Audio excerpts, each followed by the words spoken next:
Council meetings are long and boring. Wouldn't it be great if they were short and unboring? This is why I have invented the 5. I'll make it 10. Who said that? 10-minute meeting! Jim Falkenstein here with the November 18th Ashland City Council meeting. The consent agenda was all approved. I'm sure it's fine. And then the finance update from the temporary finance director, Bryn Morrison. Yeah, she's got long blonde hair. I give her the Rapunzel. She's kind of got a Rapunzel vibe going. And she said, the first quarter of the fiscal year, 4.7% increase compared to last year. Mostly due to, surprise, the new wildfire parks and public safety fees. And the city raked in $20 million in total this quarter. And the only thing we are way down on is our capital improvement fund because of our massive overruns on Pioneer Hall and the community center. They can't stop screwing that up, can they? And this one says, our ending fund balances are used a lot. Are they still okay? And the temporary finance director, Bryn Morrison, says, we are legally in compliance. That's super technocrat jujitsu accomplished. You say still okay. I say legally in compliance. Is it still okay? Legally in compliance. And then the public forum. Public forum is the 5G guy. You love him. He says, council violated the budget rules. And then the pigtailed homeless advocate lady, she says, I got into it with a cop today. I'm sorry about that. I respect the cops. I was just complaining about the council. You guys. And then there was a liquor license code thing.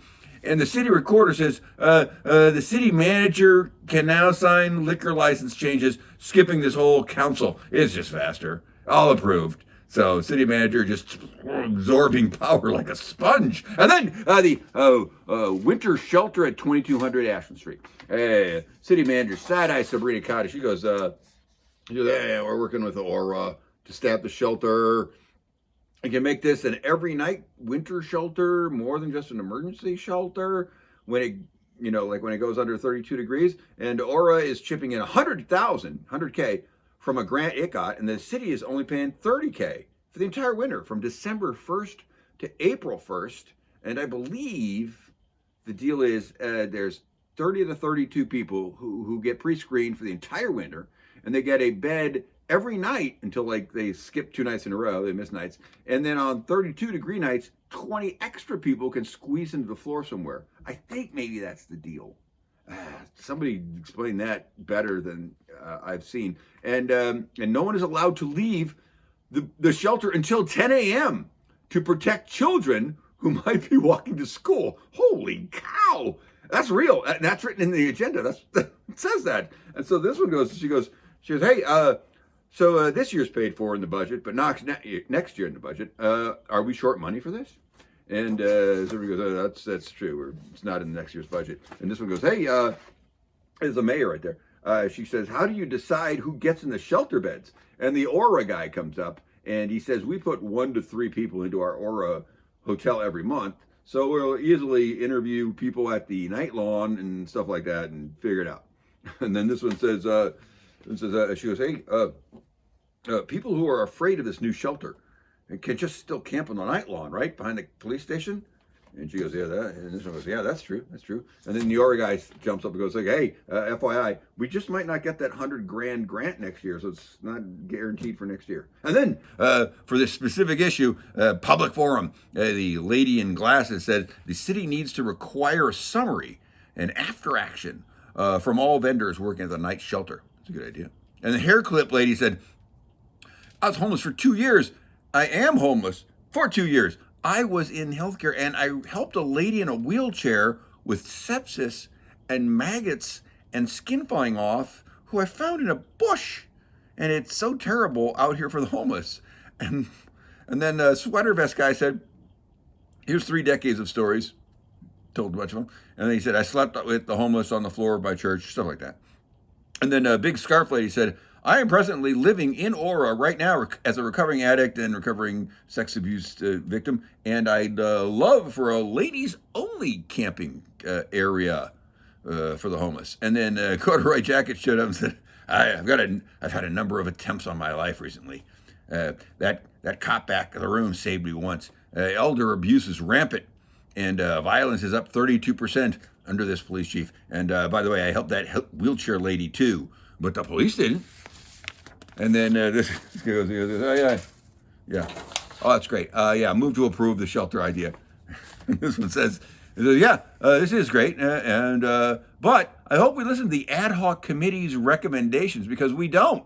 And citizens volunteer a lot of time to those, and when we disregard them, like the city mostly does, people notice, and that's why it's hard to get people to sign up for these committees. This is actually the best point made all meeting about anything. All approved. And then the union contract for parks workers, human resources lady, she doesn't get a picture. She says parks workers decided to join the Teamsters union. It's the exact same benefits they're getting from the city and the exact same pay they're getting from the city when they were non-union. And which means either they're joining a terrible union, or the city has been stupidly overpaying non-union workers. Wonder which one that would be. And then this guy goes, hey, so it's exactly the same, right? Exactly the same. Overtime too, right? And then city manager Side-Eye Sabrina Cotta says, oh, it's the same. Overtime is double instead of time and a half, but it's the same. So it's more. Basically the same, but more. Yes, but basically more. Just say more. All right, fine. I moved to approve this Parks Union union as Teamsters. That's all good. And it passed 4-2. And these two said, these two apparently hate unions. I don't know why they would hate unions, but they do. They said no, because union haters apparently. I didn't know that. And then this one goes, I moved to approve the firefighter union contract. That was 6-0. Oh, well, if you're a firefighter, yes, you of course can have all your money. That was all approved. And then the franchise fee versus right-of-way or licensing ordinance. And this guy stands up and he goes, he goes, hey, this is my baby. I love doing this. The franchise fee agreement with Avista ends in January, and franchise fees are passe. Right-of-way ordinances are what the cool kids are all doing. Let's hear from Chad, the climate guy. And Chad, the climate guy, he looks like Tubby McGuire a little bit. He goes, look, I looked at 21 cities in Oregon. We are behind the trend. Cool cities are all doing this, so we got to do it, right? Am I right? That's how you do stuff. Our 10-year deal with Avista ends in January. We can't change it until next January if we want to change franchise fees to right-of-way ordinance. And, we start on that now. And then this guy, Counselor Cheryl, this guy goes, I wonder why you, Kaplan, this is the guy who brought it up. He goes, hey, I wonder why you brought this forward. Is it to stick it to big natural gas companies? To raise their costs and make them suffer? And he goes, what? No. Oh, no. I'm just looking at options for flexibility. Nothing to do with the fee of franchising. That's a totally separate issue. Totally not this issue at all. But maybe the next issue? FYI, I hate natural gas. And then there was a public forum, and some milquetoast guy showed up and said words, milk, toast, words. And then the Avista guy popped up, a guy from Avista. He says, we've worked with many cities and to help write their new ordinances and or franchise fees. And cities have chosen both, and we're fine with both. We prefer a franchise fee. That's what I'm saying. I'm like, most reasonable person at the meeting right there. This guy says, he goes, let's bring that back to a study session in April. And this guy goes, yeah, but with a sample ordinance. And he goes, all right, sample ordinance, you get that. It was all approved. And then the city council retreat agenda. This one says, the first item, Financial 101 section at the top, we should cut it.